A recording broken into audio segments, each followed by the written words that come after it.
Welcome to Chamber Chats, a weekly series by the West Monroe West Ouachita Chamber of Commerce highlighting our valued members. As always, find out more about the Chamber and our members online at westmonroechamber.org. And now, this week's episode of Chamber Chats. So, hey everybody, it's Chris with the West Monroe West Ouachita Chamber, and I'm with my great new friend, Christian. Okay, there's a lot to unpack. We just did a ribbon cutting with you today, but I want first to talk about your story and your journey to today. Share a little bit about that. Okay. So I grew up with addiction in my family. One of my parents was an addict, and he unfortunately passed away from addiction.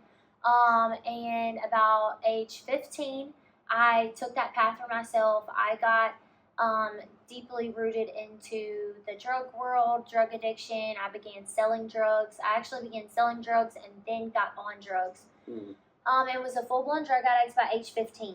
Oh, wow. And so I didn't know that I was addicted. I had no idea what that was. I just knew something was bad wrong. Right. And I don't know why I didn't correlate the two after seeing it with my father, but I didn't. Right. And so I then stayed in that lifestyle. I got in some trouble. I had gotten arrested for distribution. And I found out I was pregnant on January 28th, 2015. And I was so addicted. I don't know how. It was nothing but God, but I just never used drugs again. And it's been 10 years. That was the line in the sand. That was it. I was like, there is a sweet little human and a life, and I have purpose. And no amount of trouble that I got in, no amount of consequences that I experienced, could make me get sober, but this sweet little life did. And you got to meet him earlier today. Yes. But yes, so he changed it all for me, and now I have 2 more children. But a big part of my story is I get sober on January 28th, 2015, but I had to go and take responsibility for those actions. And so I go to court, and it was in Ouachita Parish, and it was a guy by the name of Benjamin Jones was my court, my judge. And he took a chance on me, and the DA wanted to give me 8 years hard labor, but he suspended all but 2 of those. And so I ended up doing I was sentenced to 2 years in prison, pregnant and sober.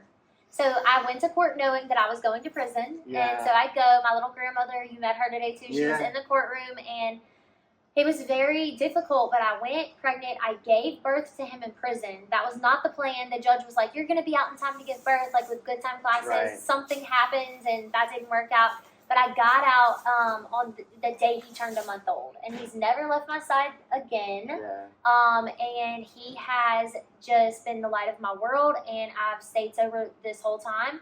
So about 5 years into my sobriety, I got my counseling license, and certification, not license. And so then I started open sober living homes, and then I just saw that there was a huge need in West Monroe. There are places like this kind of scattered throughout Monroe, and there are some connected to rehabilitation centers, but not all the pieces together.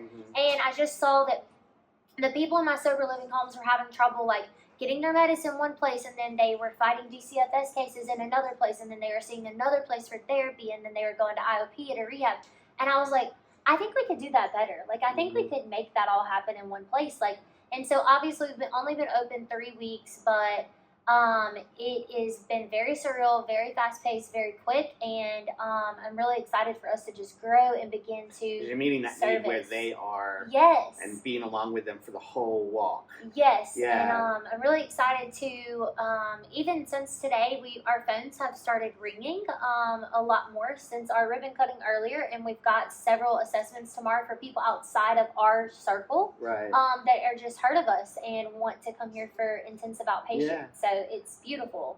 Knowing all that, and thank you for sharing. Yeah. Knowing all that, what would you say to somebody that's struggling?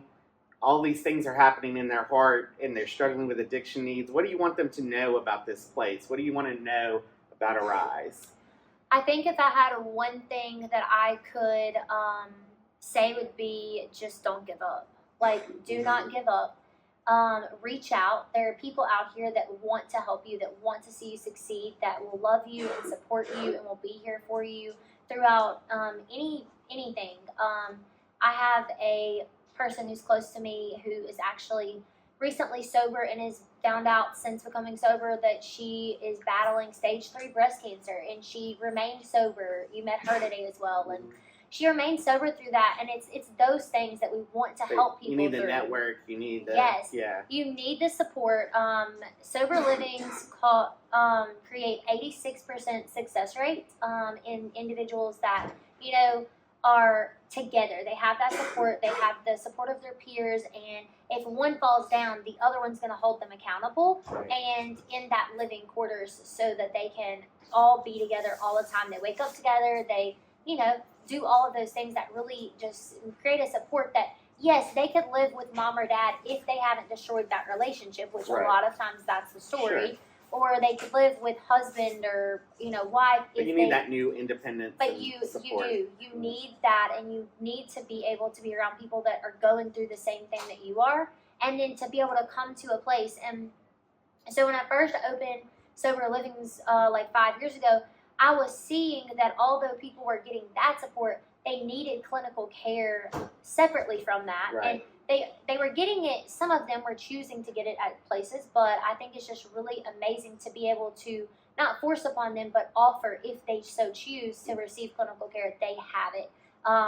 They can come here and they can work their DCFS case plan. They can get individual counseling. They can do intensive outpatient therapy. We have a doctor on staff. We have a nurse on staff. We have a nurse practitioner who is contracted in that can come in and prescribe their medications.